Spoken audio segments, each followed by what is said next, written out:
कई वर्षों से प्री बजट कंसल्टेशन में सीवर में उतर के मरने वालों के प्रतिनिधि मंडल से बात नहीं होती, ठेला मजदूरों से बात नहीं होती, बेरोजगार युवकों से बात नहीं होती, छोटे मझौले किसानों से बात नहीं होती और अब तो ट्रेड यूनियन से भी बात होने की रवायत बंद हो गई है। माननीय श्री मनोज कुमार झा जी।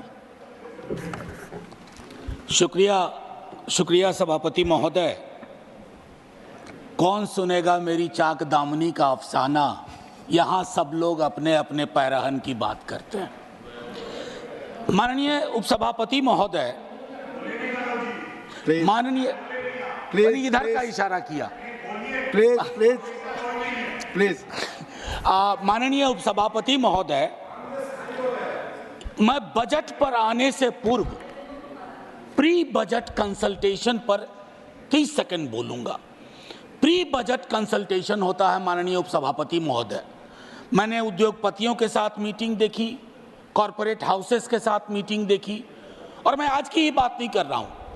कई वर्षों से प्री बजट कंसल्टेशन में सीवर में उतर के मरने वालों के प्रतिनिधि मंडल से बात नहीं होती, ठेला मजदूरों से बात नहीं होती, बेरोजगार युवकों से बात नहीं होती, छोटे मझौले किसानों से बात नहीं होती और अब तो ट्रेड यूनियन से भी बात होने की रवायत बंद हो गई है। क्योंकि हाल के दिन में जॉर्ज साहब पर एक किताब पढ़ रहा था, राहुल राम गुंडम जी की, उसमें पता चला कि आज जिन चीजों के लिए लोग नाराज हो जाते हैं सदन में, जॉर्ज साहब तो उन चीजों के बगैर सदन में अपनी बात ही नहीं रखते थे, चाहे बिजनेस हाउसेस का नाम लेना हो या इंडस्ट्रियल पॉलिसी की बात हो।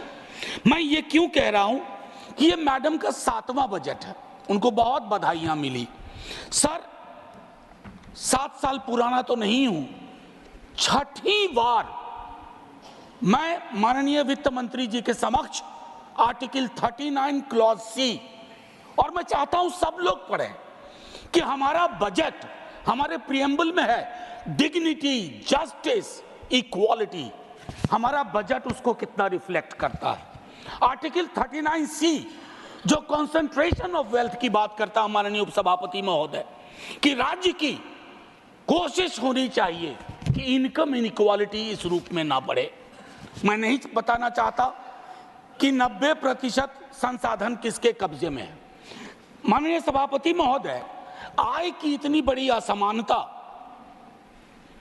परेशानी इस बात से होती है, यह मत समझिएगा कि मैं धन संचय का विरोधी हूं या अमीरी का विरोधी हूं, लेकिन अश्लील अमीरी और जिसका भोंडा प्रदर्शन हमने हाल के दिनों में देखा है, सर दिक्कत उससे है। इसलिए आय की असमानता पर बात होनी चाहिए।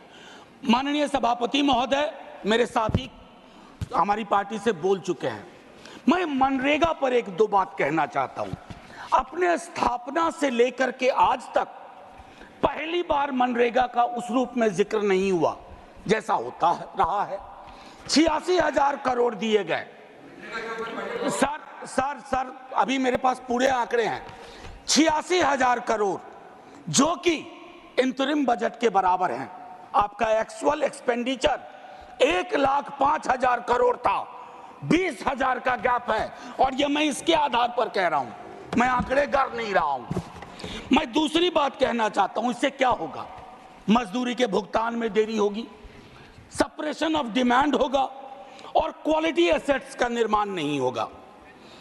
माननीय उपसभापति महोदय, भारत की शिक्षा, स्वास्थ्य और बाल विकास की योजनाओं में 50 लाख से ज्यादा स्कीम वर्कर्स हैं, जिसमें 90% से ज्यादा महिलाएं हैं। 5 वर्षों में उनके मानदेय बढ़ोतरी की कोई कोशिश नहीं हुई है। महोदय, कोरोना का पूरा भार किसकी लाश है, कौन बीमार है, इन्होंने उठाया।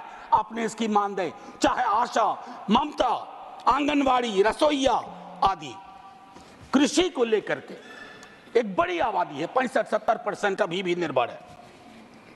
खेतीहर मजदूर, छोटे मझौले किसानों, उनकी दिक्कतें अलग हैं।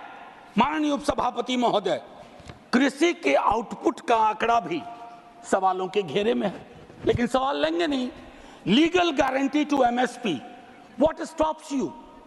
प्लीज, मैं चाहता हूं इन चीजों पर खुल के बात हो।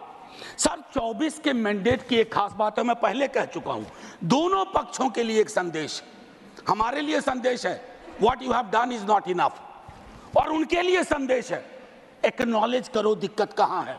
एक्नॉलेजमेंट है इस बजट में सर, मैं इनकार नहीं करता हूं, एक्नॉलेजमेंट है। प्राथमिकताओं की बात होती है। कहा गया 4 जातियां हैं सिर्फ, कृषक, युवा, महिला, अन्नदाता, 4। सर ये सोशियोलॉजिकल एंथ्रोपोलॉजिकल इंस्ट्रूमेंट का बेजा इस्तेमाल है। इस देश में जाति हकीकत है सर, 100 दफा बोल चुका हूं, और मैं कह रहा हूं कि जब तक आप जातिगत जनगणना नहीं करवाएंगे, आपकी टारगेट स्पेसिफिक नहीं होगी, आपका बजट मीनिंगलेस होगा, आपकी नीतियां लोगों तक नहीं पहुंचेंगी। सर पे हाथ रखने से, आंख पर हाथ रख लेने से हकीकत नहीं बदलती है सर। और I must tell you, idea which has arrived, you cannot kill that idea. Caste census is that idea. Sir बेरोजगारी को लेकर के तकरीबन 27-28 करोड़ का बैकलॉग है सर, और बेरोजगारी की कहानी अद्भुत है।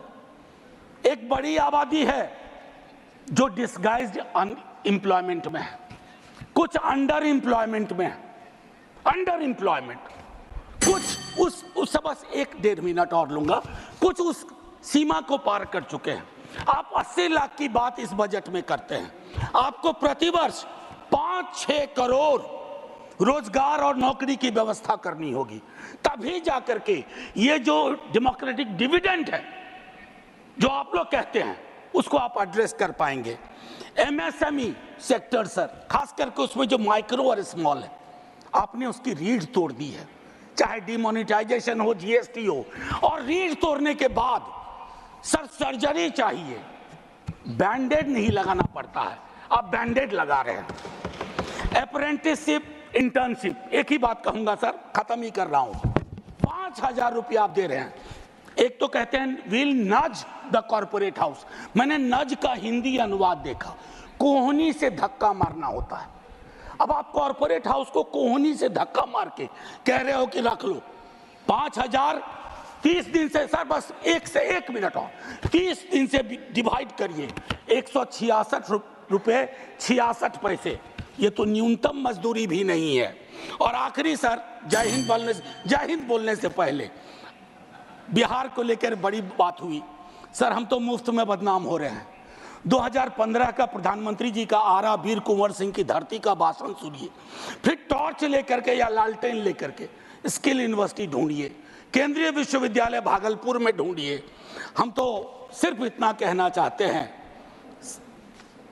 हमने लाखों के बोल सहे सितमगर तेरे लिए, तो मैं सितमगर से आग्रह करूंगा इन मुद्दों के मद्देनजर बजट को रीलुक दीजिए, बजट को आम आदमी का बजट बनाइए। जय हिंद सर, शुक्रिया बहुत बहुत। द वायर के और वीडियोस देखने के लिए सब्सक्राइब करें और बेल आइकन पर क्लिक करें। स्वतंत्र पत्रकारिता की आर्थिक मदद करने के लिए डिस्क्रिप्शन में दिए गए लिंक पर जाएं और अपनी राशि चुनें।